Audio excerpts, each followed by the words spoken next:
Hello guys, welcome to master DS. இன்னைக்கு நம்ம என்ன பார்க்க போறோம்னா, லோகேஷ் கனகராஜ் நடிச்ச டிசி மூவி ரிவ்யூ தான் பார்க்க போறோம்.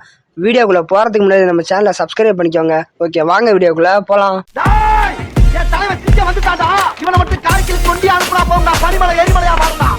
இந்த படத்தோட ஒன்லைன் பாத்தீங்கன்னா, லோகேஷ் கனகராஜ் அவரோட கேங்கும் ஒரு போலீஸ் ஆபீசரை கொண்டுபிட்டு தலைமறைவா இருப்பாங்க. அதுக்கப்புறம் லோகேஷ் கனகராஜ் வாழ்க்கையில என்னென்ன விஷயங்கள் நடக்க போகுதுன்னு தான் இந்த படத்தோட ஸ்டோரி. நான் சிம்பிளா தான் ஒன்லைன் சொல்லியிருக்கேன். இந்த படத்தோட ஸ்டோரியை பத்தி எடுத்துக்கிட்டோம்னா, படம் ஸ்டார்டிங் ஸ்லோவா தான் ஆரம்பிக்குது. ஆனா போக போக பிக்கப் ஆகுது. கிளைமேக்ஸ் வரையும் அதே ஜோன்ல தான் கூட்டு போறாங்க நம்மளைய.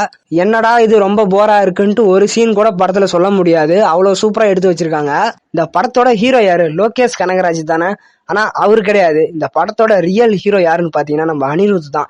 சும்மா போட்டு செஞ்சு விட்டாருன்னே சொல்லலாம். அந்த ராகா ஆஃப் ரிவெஞ்ச் எல்லாம் இருக்குல்ல, அந்த பிஜிஎம் எல்லாம் கேட்கும் போது என்ன மெய் மறந்துட்டேன். ஒவ்வொரு சீனுக்கும் அவரோட மியூசிக் பாத்தீங்கன்னா அவ்வளவு மேஜிக்கலா இருந்தது, சூப்பரா இருந்தது. முக்கியமா ஹேங் ஓவர் சாங்லாம் அந்த சீனுக்கு ஏத்த மாதிரி செதுக்கி வச்சிருந்தாரு.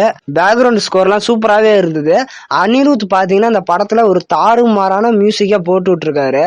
நெக்ஸ்ட் இந்த படத்தோட ஹீரோ லோகேஷ் கனகராஜ்.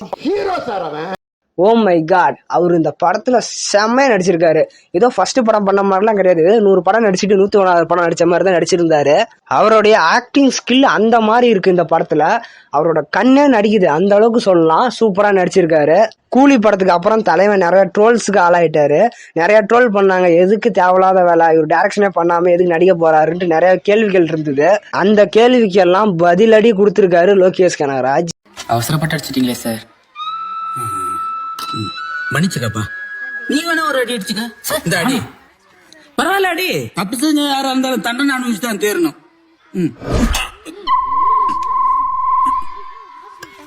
வாமிகா அவங்களோட கேரக்டர் செம்மையாவே இருந்தது. படத்துல ஒரு தரமான பர்ஃபார்மன்ஸே பண்ணிருக்காங்க. அந்த அளவுக்கு நடிச்சிருக்காங்க இந்த படத்துல.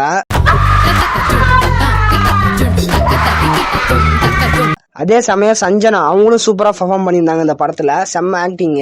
முக்கியமானது ஒண்ணு, இந்த படம் ஒரு ஏ சர்டிபிகேட் மூவி. சரியான ரத்தம் தெரிக்கிற சீன்ஸ் தான் இந்த படத்துல அதிகமா இருக்கும்.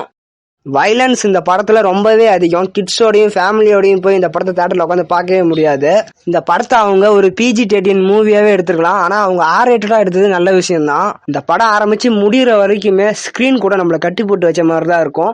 அவ்வளவு சூப்பரா பண்ணியிருக்காரு அருண் மாதேஸ்வரன். அதே மாதிரி டைலாக் டெலிவரிஸ், சினிமாட்டோகிராஃபிக்லாம் சூப்பரா பண்ணியிருந்தாங்க படத்துல. ஒரு நல்ல ஒரு ரொமான்டிக் ஆக்ஷன் த்ரில்லர் படம் பார்க்கணும்னா நீங்க கன்ஃபார்மா இந்த DC படத்தை பார்க்கலாம். இந்த DC படத்துக்கு என்ன ரேட்டிங் பார்த்தீங்கன்னா 10க்கு 7 ரேட்டிங் தரேன். உங்க ரேட்டிங் என்னன்னு கமெண்ட்ல சொல்லுங்க.